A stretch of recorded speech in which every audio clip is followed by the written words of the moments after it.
बिस्मिल्लाहिर्रहमानिर्रहीम। अस्सलाम वालेकुम दोस्तों, उम्मीद करता हूँ आप बिल्कुल ठीक ठाक होंगे। दोस्तों आज है 1 नवंबर सन 2020 और दिन है इतवार का। दोस्तों मस्कत इंटरनेशनल एयरपोर्ट की तरफ यानी ओमान के सिविल एविएशन की तरफ से एक नोटिफिकेशन जारी किया गया है। यानी ओमान के जितने भी एयरपोर्ट हैं, वो चाहे सलाला है चाहे मस्कत इंटरनेशनल एयरपोर्ट है, जो मुसाफिर भी ट्रांजिट मुसाफिर हैं उनको अब 3 रियाल फ़ीस पे करनी पड़ेगी।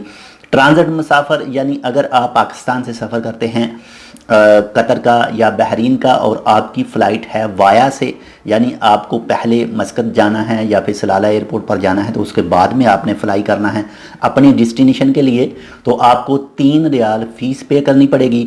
लेकिन अभी तक ये क्लियर नहीं किया गया कि वो फ़ीस आपको कैसे पे करनी पड़ेगी। लेकिन इंशाल्लाह इसके हवाले से जैसे ही कोई न्यूज़ आएगी इंशाल्लाह आपके साथ शेयर करेंगे। लेकिन ये जो रूल है मस्कत इंटरनेशनल एयरपोर्ट या फिर सलाला एयरपोर्ट यानी ओमान के एयरपोर्टों पर जो लागू होगा वो होगा जनवरी 2021 में। तो जैसे ही इसके मतलब कोई दूसरी अपडेट आएगी वो भी आपके साथ शेयर करेंगे। ये थी एक छोटी सी न्यूज़, उम्मीद करता हूँ आपको पसंद आएगी। अगर आपको पसंद आए तो लाइक और शेयर ज़रूर कीजिएगा। अगर आपने अभी तक हमारा ये channel tech with Urdu subscribe नहीं किया तो आप इसको सब्सक्राइब कर सकते हैं मज़ीद ऐसे ही अच्छे और मालूमाती वीडियोज़ के लिए। तो मिलते हैं आपसे किसी दूसरी मालूमाती वीडियो के साथ, तब तक के लिए अल्लाह हाफिज़।